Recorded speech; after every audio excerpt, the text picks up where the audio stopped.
Hi viewers, welcome to our channel. ప్రస్తుతం మనతో పాటు దాము బాలాజీ గారు సీనియర్ జర్నలిస్ట్ ఉన్నారు. వారితో ఒకసారి మాట్లాడదాం. సార్ నమస్కారం సార్. నమస్తే. సార్, గేమ్ చేంజర్ మూవీ ఆ ఫ్లాప్ అని చెప్పేసి డైరెక్టర్ శంకర్ గారే ఒప్పేసుకున్నట్టుగా వార్తలు వినిపిస్తున్నాయి సార్. అంటే మామూలుగా సినిమా రిలీజ్ అయిన తర్వాత వాళ్ళు కలెక్షన్స్ చేసుకోవడం, సినిమా బ్లాక్ బస్టర్ అని అనౌన్స్ చేసుకోవడం మనం చూసాం. కాకపోతే బయట టాక్ వేరేలా ఉండేది. ఆ సినిమాకి మిక్స్డ్ టాక్ రావడం, కలెక్షన్స్ కూడా ఎంత రాలేదు, దారుణంగా ఉన్నాయని చెప్పేసి ప్రచారం, ఒక నెగటివిటీ ఒక రేంజ్ లో ఉండడం మనం చూసాం. అయితే ఇప్పుడు ఫైనల్ గా శంకర్ గారే ఈ సినిమా ఫ్లాప్ అని ఒప్పేసుకున్నట్టుగా చెప్తున్నారు. మరి డైరెక్టర్ శంకర్ గారు ఏం చెప్తున్నారు సార్ ఈ సినిమా గురించి?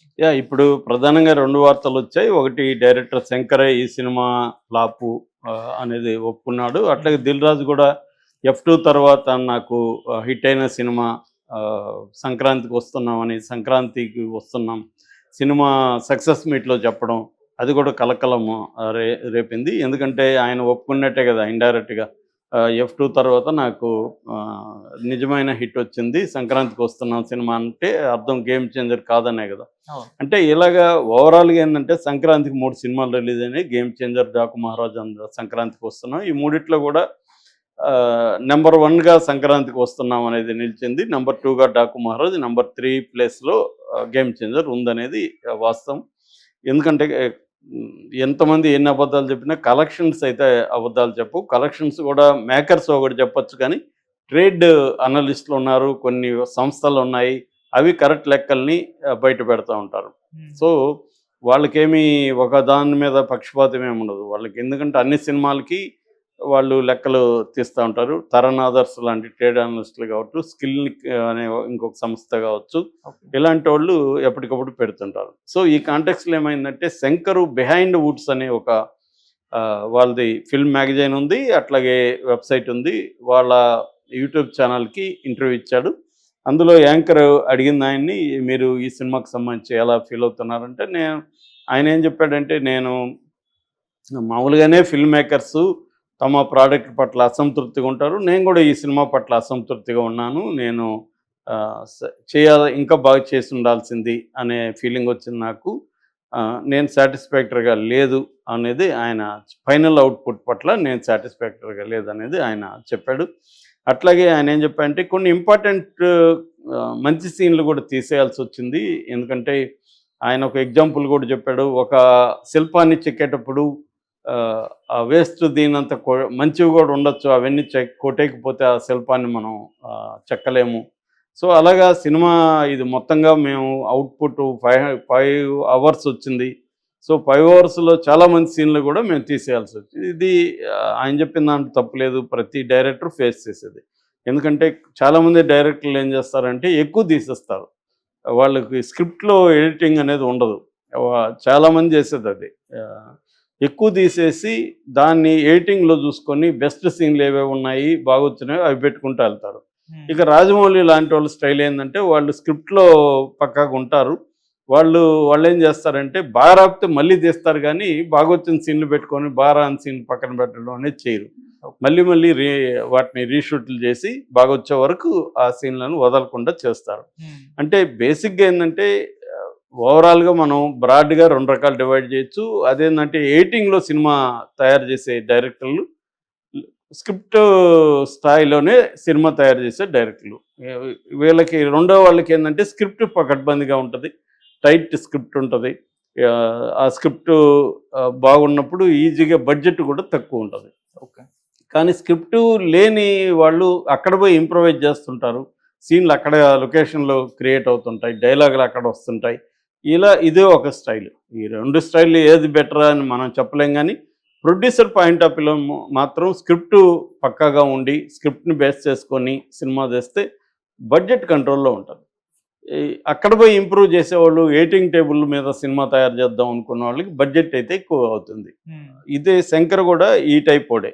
శంకర్ కూడా బేసిక్ స్క్రిప్ట్ని బేస్ చేసుకొని తీయకుండా లెంగ్త్లు ఎక్కువ తీసేయడం, మంచి సీన్లని ఎడిటింగ్లో చేసుకోవడం అనేది శంకర్ స్టైలు. అది అతను సక్సెస్ అయ్యాడు. కాకపోతే బడ్జెట్లు ఎక్కువైనాయి. హిట్ అయినప్పుడు మంచిగానే ఉండింది, ఫ్లాప్ అయినప్పుడు మాత్రం ప్రొడ్యూసర్లకి చాలా లాస్ వచ్చింది. ఒక రోబో తర్వాత శంకర్కి ఏది కూడా పెద్ద హిట్ లేదు. ఆయన తీసిన ఐ కావచ్చు, స్నేహితులు కావచ్చు, తర్వాత రోబో 2 కావచ్చు, ఇండియన్ 2 కావచ్చు, ఇవన్నీ కూడా ఫ్లాప్లే. ఇప్పుడు ఇది కూడా ఫ్లాప్ అయ్యే పరిస్థితి. అంటే వరుస ఫ్లాపుల్లో శంకర్ ఉన్న సమయంలో చిరంజీవి కాంపౌండ్ అంటే చిరంజీవి ఫ్యామిలీ ఎందుకు ఆయనకి ఇచ్చారనేది ఇప్పుడు ప్రధానంగా విమర్శలు బలంగా వస్తున్నాయి. ఈ కాంటెక్స్లో శంకర్ ఓపెన్గా ఇలా మాట్లాడడం, నేను 5 గంటల సినిమా తీస్తాను, అందులో మంచి సీన్లు పోయినాయి, నాకు అవుట్పుట్ మీద ఇప్పుడు సాటిస్ఫాక్షన్ లేదంటే అర్థమేమి, ఆయన హిట్ అయింది సినిమా, బ్రహ్మాండంగా చూశారు, ఇవేం మాట్లాడలేదు. అంటే క్లియర్గా ఫ్లాప్ అని ఆయన ఒప్పుకున్నాడు. నెగిటివిటీ కారణం ఏంది అనేది కూడా ఆయన చెప్పాడు. ఎందుకు ఇదంటే వాళ్ళకి ఎక్కలేదు అనేది ఆయన అర్థం వచ్చేట్టుగా కూడా మాట్లాడాడు. అంటే ఓపెన్గా శంకరు ఇది ఫ్లాప్ అయింది అనేది ఒప్పుకున్నట్టు. ఎందుకంటే తమిళ్లో ఇది చాలా ఘోరంగా కలెక్షన్లు ఉన్నాయి. సెకండ్ డే ఫస్ట్ డే కూడా 2 కోట్ల కంటే పైన కలెక్ట్ చేయలేదు ఇది తమిళ్లో. సో ఆ రకంగా తమిళ్ ఇప్పుడు అది ఎప్పుడు 13 ఏళ్లకు ముందు తీసిన మదగధ రాజా పెద్ద ఎత్తున ఆడుతుందని వార్తలు వస్తున్నాయి మన విశాల్ది. సో ఆ కాంటెక్స్లో శంకరు ఇంత త్వరగా అలాగా ఒప్పుకోవడం పట్ల కూడా వీళ్ళు కోపంగా ఉన్నారు. మామూలుగా ఏంటంటే డైరెక్టర్లు మనం రామ్ గోపాల్ వర్మ లాంటి వాళ్ళని చూస్తుంటాం, ఆయన 2వ రోజే నా సినిమా ఫ్లాప్ అని చెప్పేయగలడు. ఎందుకంటే ఆయన పోయేదేం లేదు, ఆయన ప్రొడ్యూసరు.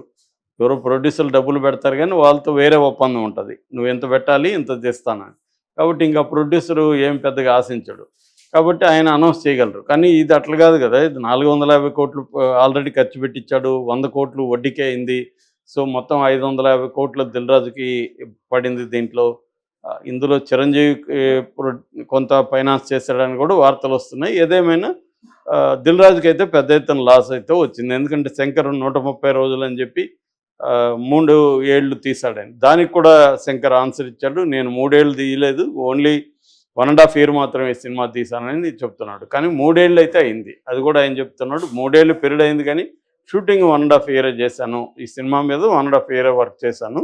3 ఏళ్ళు ఎందుకు అయిందంటే అనివార్య కారణాలతో అయింది అన్నాడు. అనివార్య కారణాలు మన అందరికీ తెలుసు, ఆయన ఇండియన్ 2కి కమిట్ అయ్యాడు కాబట్టి ఇండియన్ 2 కంప్లీట్ చేయకుండా దీని మీదకి వెళ్ళొద్దని వాళ్ళు లైకా ప్రొడక్షన్ వాళ్ళకి కోర్టుకి వెళ్ళారు. దాంతో అట్లాగే ప్రొడ్యూసర్ కౌన్సిల్కి చాంబర్కి వాళ్ళు కంప్లైంట్ చేశారు. దానివల్ల శంకర్ దీన్ని ఆపేసి దాని మీదకి వెళ్ళాల్సి వచ్చింది. ఎప్పుడైనా మధ్యలో సినిమా అయితే దాంట్లో డబ్బులు పెట్టి ఉంటారు కాబట్టి జనరల్గా 300-400 కోట్లు ఎవరి దగ్గర ఏం పెట్టుకోరు కదా, ఫైనాన్స్కి తీసుకొచ్చే పరిస్థితి ఉంటుంది, దానికి వడ్డీలు అవుతాయి. సో ఒకవేళ 1000 డబ్బులైనా దానికి వడ్డీ లెక్కేసుకోవాలి. ఇవన్నీ లెక్కేసుకున్నప్పుడు 100 కోట్లు ఎక్కువ అయిందనేది దిల్ రాజు వాపోతున్నట్టుగా తెలిసింది. అయితే కలెక్షన్ విషయానికి వస్తే కలెక్షన్లు ఫస్ట్ డే 51 కోట్లు కలెక్ట్ చేసింది నెట్ అనేది చాలామంది చెప్తున్నారు. కానీ వీళ్ళైతే 186 కోట్లు గ్రాస్ అనేది మేకర్స్ అనౌన్స్ చేశారు. ఇప్పటికైతే మనకు వస్తున్న సమాచారం ప్రీ రిలీజ్ బిజినెస్ 250 కోట్లు చేసింది. 250 కోట్లు ప్రీ రిలీజ్ బిజినెస్ చేసినప్పుడు 255 కోట్లు షేర్ రావాలి. ఇప్పటి వరకు 89 కోట్ల షేరు, అంటే అరౌండ్ 90 కోట్లు షేర్ వచ్చింది. ఇంకా 165 కోట్ల వరకు షేరు వస్తే కానీ ఈ సినిమాకి బ్రేక్ ఎవన్ కాదు. సో ఆ వైపుగా వెళ్ళట్లేదు, ఎందుకంటే రాను కలెక్షన్లు తగ్గిపోతున్నాయి. ఫస్ట్ డే 51 కోట్లు, second day 21, third day 17, fourth day 8.5, fifth day మాత్రం కొద్దిగా పెరిగింది 10 crores అని చెప్తున్నారు, ఎందుకంటే హాలిడే ఉంది కాబట్టి. సో అది నిన్న కలెక్షన్లు ఇంకా ఫైనల్గా రాలేదు మనకి. సో ఏదేమైనా రాను డ్రాప్ అయితే అవుతుంది. ఆ రకంగా తీసుకున్నప్పుడు బ్రేక్ ఎవన్ కూడా ఏ పరిస్థితి లేదు. అందుకనే దిల్ రాజు కూడా ఈ సినిమాని మెన్షన్ చేయలేదు. ఏదేమైనా అంటే మనకి ఫ్లాపులు హిట్లు అనేవి వెరీ కామన్. కాకపోతే ఇప్పుడు ఏమవుతుందంటే ఒక్కో సినిమా మీద 3 ఏళ్ళు 4 ఏళ్ళు పెట్టడం వల్ల ఫ్లాప్ హిట్ అనేది ఆ హీరో కెరీర్ మీద విపరీతంగా పడుతుంది, ప్రొడ్యూసర్ మీద కూడా విపరీతంగా పడుతుంది. మామూలుగా ఒకప్పుడు మనకి ఫర్ ఎగ్జాంపుల్ రాఘవేంద్రరావు దాసరి 1978లో 8 సినిమాలు డైరెక్ట్ చేశారు ఒకే ఇయర్. ఆయన 8 సినిమాలు, ఈయన 8 సినిమాలు, అలా ఉండేది. డైరెక్టర్లు అలాగే చేశారు. ఇవాళ డైరెక్టర్ అదే రాఘవేంద్రరావు దగ్గర పనిచేస్తున్న రాజమౌళి 4 ఏళ్ళు తీస్తాడు, 3 ఏళ్ళు తీస్తాడు. ఎందుకంటే మారిపోయింది. అప్పట్లో రాఘవేంద్రరావు నేను అడిగాను, మీరు ఎలా తీయగలిగారు 8 అంటే టెక్నాలజీ లేకపోవడం వల్ల సాధ్యమైంది అన్నారు.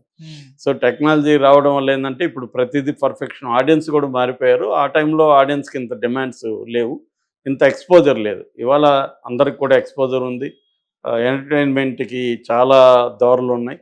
కాబట్టి సినిమా ఇవాళ మెప్పించడం ఆడియన్స్ని వెరీ వెరీ డిఫికల్ట్. అప్పటికంటే అప్పుడు ఎలా ఉన్నా చూసేసేవాళ్ళు, ఇవాళ చూడరు. ఇవాళ సాటిస్ఫై చేయడం చాలా డిఫికల్ట్. అందుకని ఈ ఓవరాల్ సినేరియాలో రామ్ చరణ్ కెరీర్కి కొంత ఇబ్బంది అయింది, దిల్ రాజుకి ఎక్కువ దెబ్బ తగిలింది, శంకర్ కెరీర్ కూడా దెబ్బి. కాకపోతే శంకర్ ఇప్పుడు అలా కన్ఫెస్ అవ్వడం, ఈ సినిమా ఫ్లాప్ అని ఒప్పుకోవడం పరోక్షంగా ఇప్పుడు సంచలనం రేపుతూ ఉంది. Okay sir, thank you so much sir.